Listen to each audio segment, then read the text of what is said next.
Avvar et Sign. Avvar, un roi des forts d'Islande, était tombé amoureux de Sign. Et oui, même un cruel viking avait un cœur. Et il perdait parfois la tête pour les beaux jours aux yeux d'une femme. Avvar, lui, était épris de Sign lors d'un voyage en Norvège. En fait, ce voyage était une expédition guerrière. Mais Avvar évitait d'employer cette expression car elle se préoccupait des apparences. C'est cette même raison qui lui faisait lustrer chaque matin l'acier de son auge, astiquer sa hanche 3 fois par jour, porter des capes rouges. Un jour qu'il visitait un territoire, c'est-à-dire qu'il explorait avant de le saccager, il aperçut une jeune fille qui se lavait dans la rivière. « C'est tout de même plus commode de se laver chez soi », remarqua aussitôt le sagace Avvar. « Et l'eau y est moins froide », ajouta-t-on qu'elle, son fidèle compagnon de voyage. La jeune fille était très jolie. Elle avait l'air de magnifiques cheveux blonds et ses yeux bleus à la peau claire. Avvar se mit à soupirer en la regardant. Et le voir ainsi bouleversé, lisant ses moustaches avec ses gestes nerveux, Thorkel songea. Le voilà qui tourne les yeux comme une écrevisse dans l'eau mouillante. On n'explique pas l'amour, mais pas même dans les livres. Avvar, en voyant la fille sortir de l'eau, sécher ses cheveux et enfiler lentement sa robe, décida qu'il l'aimait et qu'il devait la marier. Aussitôt, ses compagnons et lui la suivèrent discrètement à travers la forêt, jusque chez elle. Elle habitait un petit village, fortifié par une palissade de bois que peu d'hommes semblaient défendre. La plupart étaient sans doute en voyage eux aussi. Camouflés par les blés, Avvar et ses hommes attendirent l'aurore, puis, au cri « Dégrangeons-les tous !» Avvar entreprit de faire sa demande en mariage à la fille de la rivière. Avvar affronta les 2 hommes qui gardaient l'entrée du village.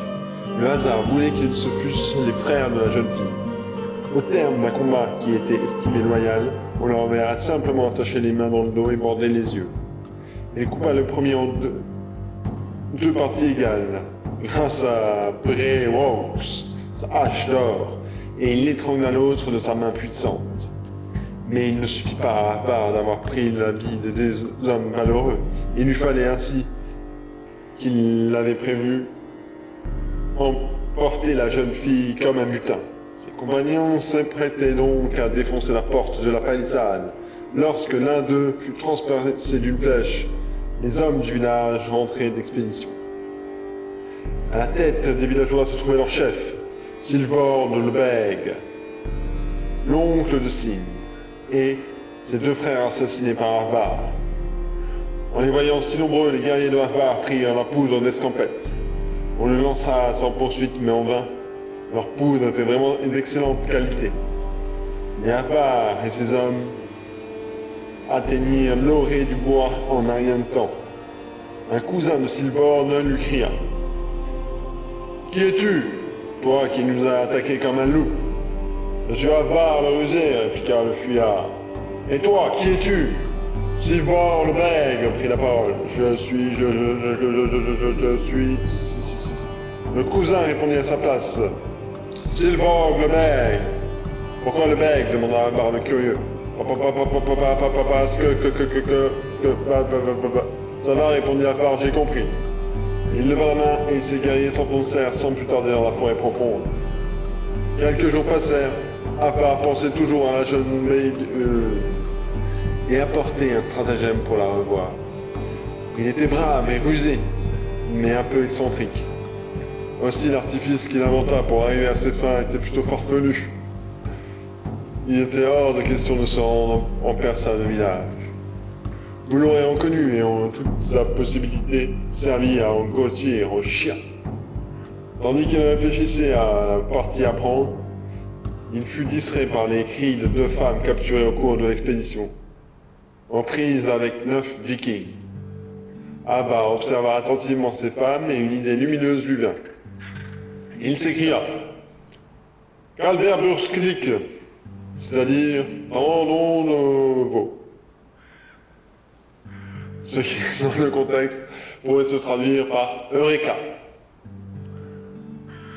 Sans attendre, il ordonna aux femmes de se déshabiller et enfila leurs vêtements. Puis, il leur coupa les cheveux ras pour s'en faire une perruque et sacrifia ses moustaches, s'arrangeant d'elles de façon à ce qu'on aurait pu vous prendre pour une femme. Enfin, il empoigna sa hache d'or, se couvrit de son casque de guerrier, se saisit de son bouclier de bois et recouvert d'argent décoré, revêtit sa côte de maille faite d'anneaux de fer, de cuivre et d'or, et se drapa pour finir de sa cape rouge. Le rusé Afar entendait se rendre au village de Silborg le Bègue, travesti en Valkyrie. Ainsi pensait-il avoir toutes les chances d'approcher la belle et jeune fille. Chez les Vikings, en effet, il y a la Valkyrie, femme soldat, qui choisissait les guerriers destinés à mourir sur le champ de bataille, était écoutée et respectée. Elles enseignaient aux hommes l'art de la guerre, celui de la fabrication des armes, et aussi comment tisser les vêtements qu'aucune flèche ne pouvait percer. Ainsi, à Courté, Afar s'empara d'un cheval. Les forêts scandinaves étaient riches en chevaux sauvages et à cette époque, il galopa vers le village de Silborg le Bègue. De nouveaux gardes qui surveillaient l'entrée du village et l'attaquèrent, il lança. Puis soudainement et Thor le terrible veillait sur Silborg le Bègue, votre chef. Je suis une Valkyrie, femme par le visage et la pudeur, mais homme par le courage et les armes. Les dieux m'envoient pour enseigner à qui dont jugerait digne l'art de choisir les guerriers qui doivent mourir au combat, et celui de filer les vêtements qu'aucune flèche ne pourra percer. Les gardes hésitèrent un peu. Ils se souciaient peu de savoir quels soldats sacrifier sur le champ de bataille. Ils trouvaient en revanche très utile de savoir filer des vêtements imperméables aux flèches.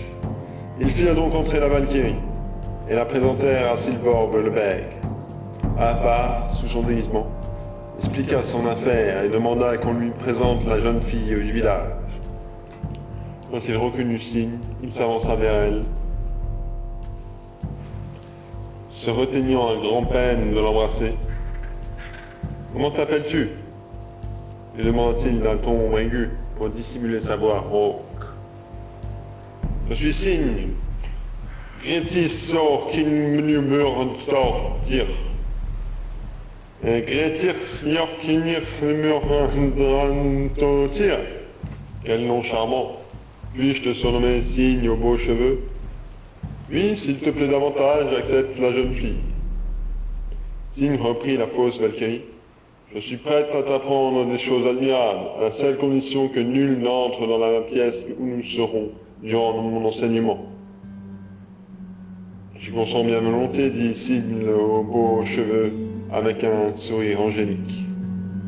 Alvar, la Valkyrie, demanda à Silborg s'il approuvait, en tant que chef du village, le choix qu'il avait fait.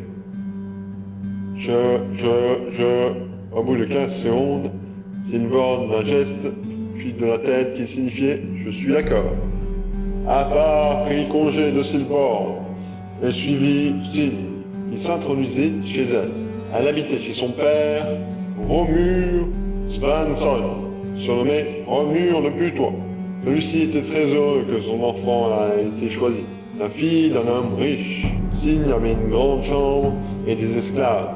Permets-moi, dit Signe, de te montrer moi-même les travaux précieux. Je travaille une tapisserie pour mon père. M'aideras-tu dans mon ouvrage?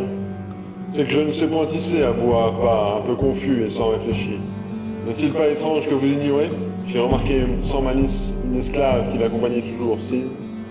Vous ne devez pas justement lui enseigner l'art de tisser des vêtements qu'aucune flèche ne peut percer? Afar se tut, de peur de trahir davantage.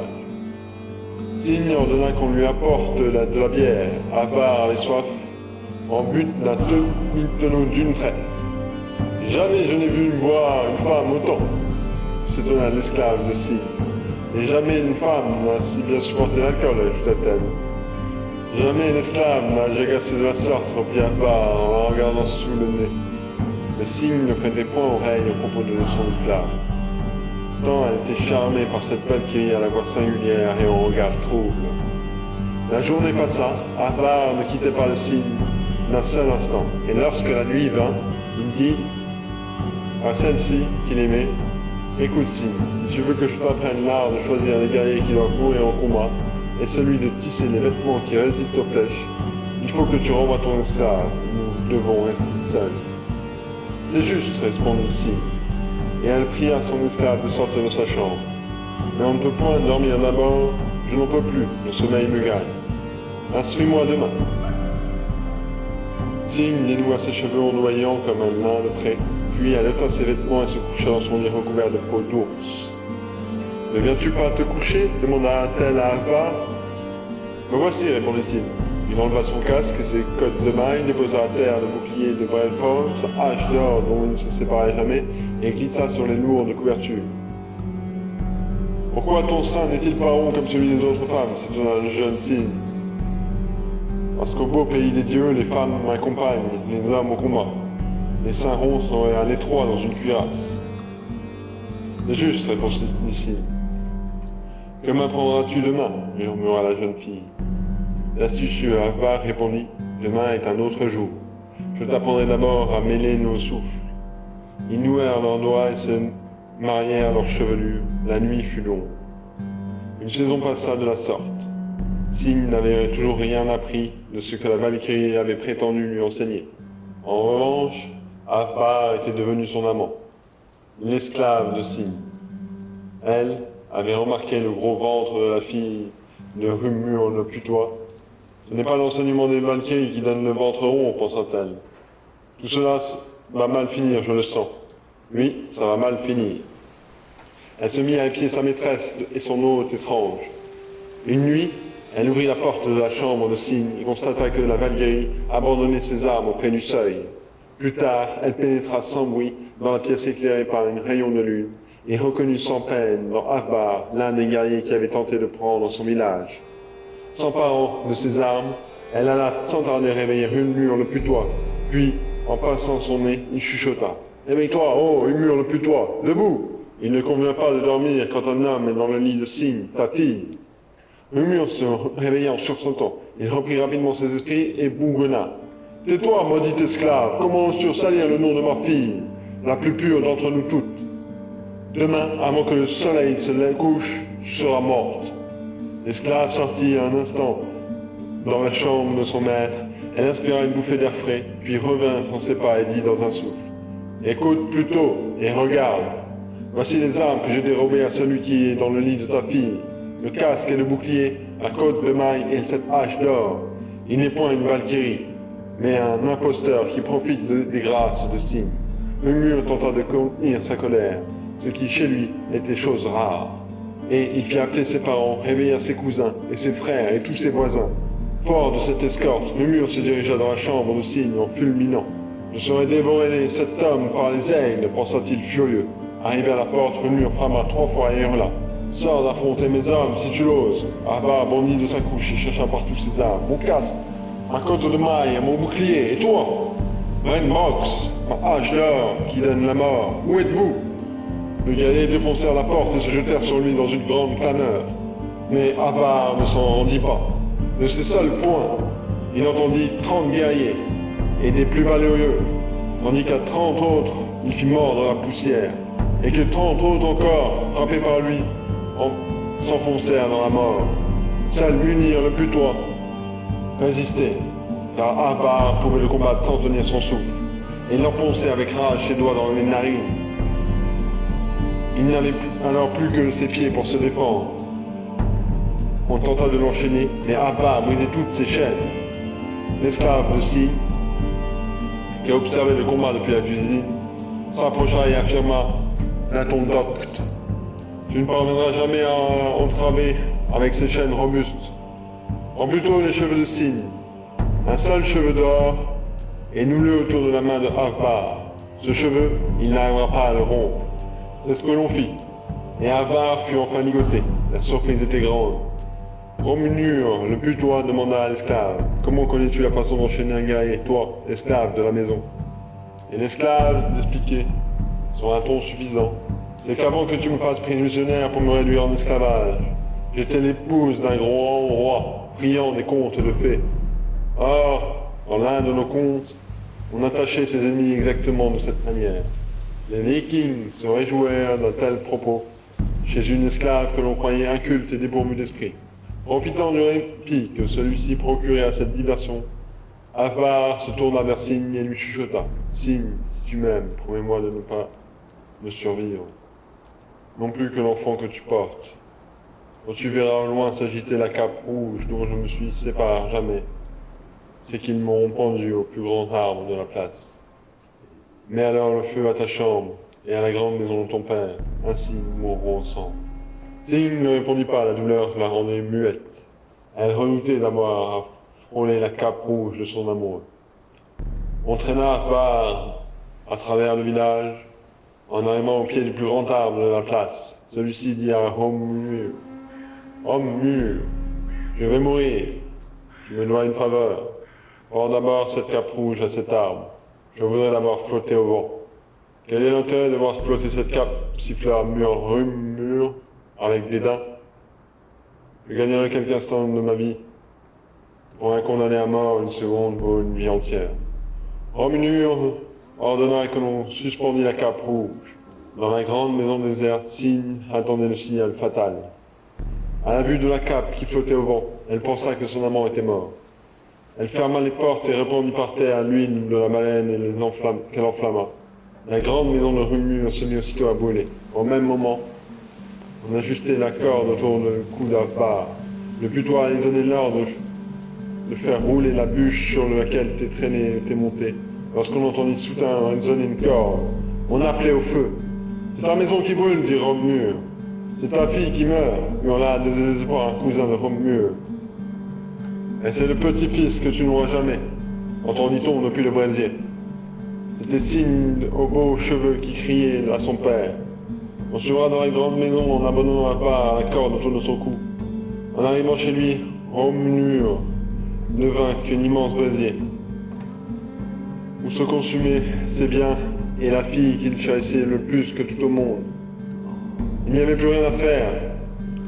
Silborg le Berg combattait les flammes avec conviction, mais sans grand résultat. Contre toute attente, Afbar avait disparu. Le cheveu d'or qui l'entravait depuis avait pris feu. Libre, il était accouru vers les lieux de l'incendie. Il réclama des armes, et avec courage il pénétra dans la maison. Il voulait sauver Signe. Il brûla avec elle. Ayant pu être unis dans la vie, les amants le furent dans la mort. Au milieu, au temps de désolation, une voix s'éleva, douce et solennelle. Pour chacun de nous est fixée l'heure, une heure dernière, et face aux flèches de la mort, il n'est nul bouclier qu'il baille. Surpris, les Vikings se lancèrent au regard incrédule. C'était bien Silvor le Bègue qui venait de s'exprimer. L'intense émotion avait fait disparaître son bégaiement. On raconte qu'à partir de cette tragédie, il ne cessa plus de parler. On vint même à se surnommer Silvor le Bavard. En regardant les cendres fumantes, l'esclave ne cessait de se répéter d'un air condensant et déplacé qui agaçait tout le monde. Je savais que ça tournerait mal, je le savais. Elle regardait à droite et à gauche, et à la recherche du signe d'approbation, puis répétait « Je savais que ça tournait mal, je le savais. » Oui. Cette fois, Romur le putois perdit patience. Il saisit par la croupe, et quick, il lui brisa. Tel fut le sort de Afbar et de Signe. Tous deux sont désormais réunis en un lieu où ils ne connaissent ni la maladie, ni la souffrance, ni les guerres cruelles, ni la vieillesse tourmentée, et où ils jouissent d'une paix que l'esclavage sagace n'aurait, elle, jamais pu prévoir.